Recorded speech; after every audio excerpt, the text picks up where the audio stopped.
Hey, how you doing tonight? Good. So a bit of a different subject today, and we're going to talk about something that just happened to me recently. Might seem a little odd, but just bear with me because it has a much larger implications. So a couple days ago, my dog died, my pet that we've been together for 10 years. And oh boy, I really love this dog, and we've been together I went through some pretty hard times the last 2 years. It's been pretty difficult, and he's been kind of by my side the whole time. So I really have used him as he's been an amazing support for me, just always having that love and attention with him. So going through the process, I wanted to talk a little bit about that sensations and the emotions and going through this grieving process. And I know I'm just talking about the loss of an animal here. And talking about the loss of an animal for many people, is a huge deal. And it is for me, but it's also for other people. Losing a pet or an animal companion is huge. It's almost, comparable to losing a family member, because you're with them so much. But for those that might not have that same kind of connection with animals, I totally understand. But I think we can take this out on a number of deeper levels than just my personal experience here. So in my practice, I've learned how to process emotion, and then how to allow it pass through the body. And I've learned what the dynamics of are, and kind of the easiest ways to allow it to move. Basically, when we talk about any kind of emotions, they can be good emotions, bad emotions, whatever it is. Those emotions are simply energy, and they're energy that's held within the body. And the energy that we have, when energy is created, we know that it cannot be uncreated. It has to move and it has to process to be transformed into something else. So when we have emotions that arise, and that could be anything from a loss to a joy to whatever it is, that emotion needs to be expressed in order for it to flow and to move out. If we take that emotion and stuff it down and just do not give it the respect and the attention that it needs, then you will notice, maybe not today, maybe not tomorrow, maybe in a few years, it will start to make its own voice known to you in very weird and mysterious ways sometimes. And it could be ways that can be extremely damaging, and with addictive behaviors and all these other things. So if we do experience severe loss, and even with trauma, going through losses of family members, of loved ones, going through physical trauma, going through experiences with violence, whatever that is, those emotions are intertied with those experiences, and we need to find a way that we can release those emotions and let them surface and release out. It's not a fun feeling, right? I know that you all know what I'm talking about, and a lot of the times I look at it kind of like puking. Like when you feel, let's say you ate something kind of nasty and you feel, oh man, I'm going to puke. You have that feeling in your stomach like, oh, it's not feeling good. And you kind of hold off puking as long as you can. Even though the sensation is building, you're feeling worse and worse, and you kind of know instinctively, like, I need to puke and get this out. But the idea of puking is just not enjoyable, so you try to kind of see if you can get around the fact of doing it. But eventually, lo and behold, it comes up and you start throwing up. After you start throwing up, usually you feel quite a bit better, right? You feel, whew, man, that felt, it was good to get that out. Whatever that substance is gone, or the feelings that you had are at least relieved in some way.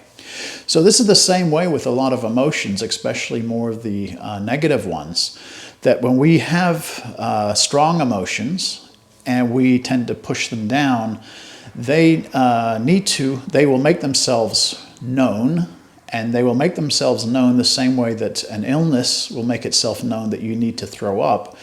The emotions and that energy makes itself known into your body in a number of different ways. And we need to take heed of those in the same way that we do physically. So throughout my training, as I said, I've learned not only ways that I can do this just in meditation, just through sitting and kind of allowing myself to experience whatever it is that wants to come up. Here it comes, and let it go through, work its way through me, acknowledge it, and kind of, hang on, henna, buckle up, and just let these things go up and go through. But also in the nighttime, when I'm asleep now, I can process emotions through sleep.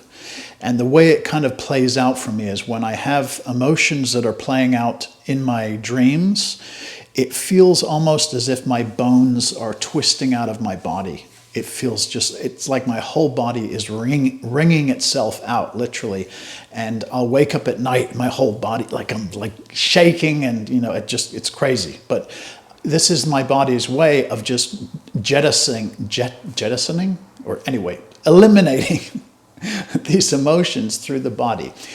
And it's all very, I'm going to say, normal and natural and productive, right? That's what the energy, that's what our emotions are made to be released. They're there for specific reasons. And when they get recognized, then you recognize them and let them move.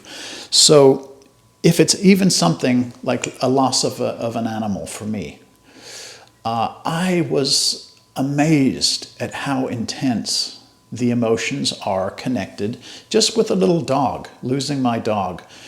I mean, the emotions that were attached to that were pretty intense. And I thought, what would happen if I just didn't like those feelings, which I didn't, but then said, okay, I don't like those feelings, and I'm going to stuff them down and not feel them anymore.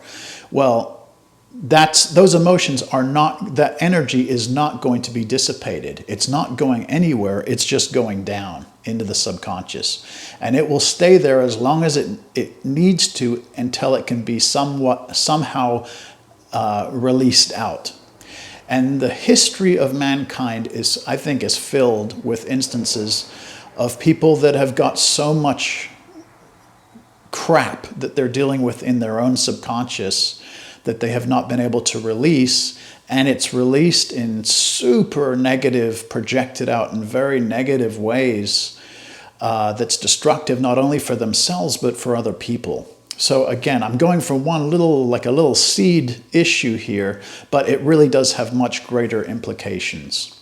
So I guess my suggestion for today is that no matter where you're at in your life, if you feel like there are things that you haven't expressed, you haven't allowed to let go, then I would really just ask you to spend that time. Give yourself the respect, give that emotion the respect, and give those people, your loved ones around you, that respect to allow it to move out through the body and out. It's not comfortable. It's a hard road to go on, but the benefits are so great compared to suffering and to sitting on this stuff. It's so much harder to sit and to just deny and to hold it. Just think of the amount of emotion and energy that is involved in holding down stress and trauma and sadness, regret, all these things. How much energy is being wasted by just doing something that simple?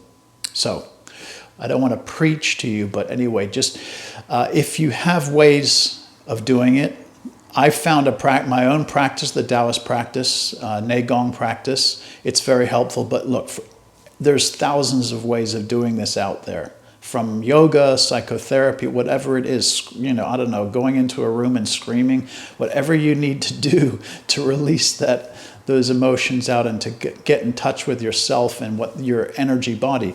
And just, not to make anything woo-woo, but just think about it. It's just all energy. We're composed of energy, and things are just need to move through like energy. So treat it like that, okay? It's certain kind of emotions that are uncomfortable, but just say, okay, this is energy, and this energy needs to be released through the body. And so this is what I have to do it, and I will feel better for it on the other side. Okay? So that's my little my words, for right now, and I hope you gain a little bit of understanding from this. So take care. Have a good evening.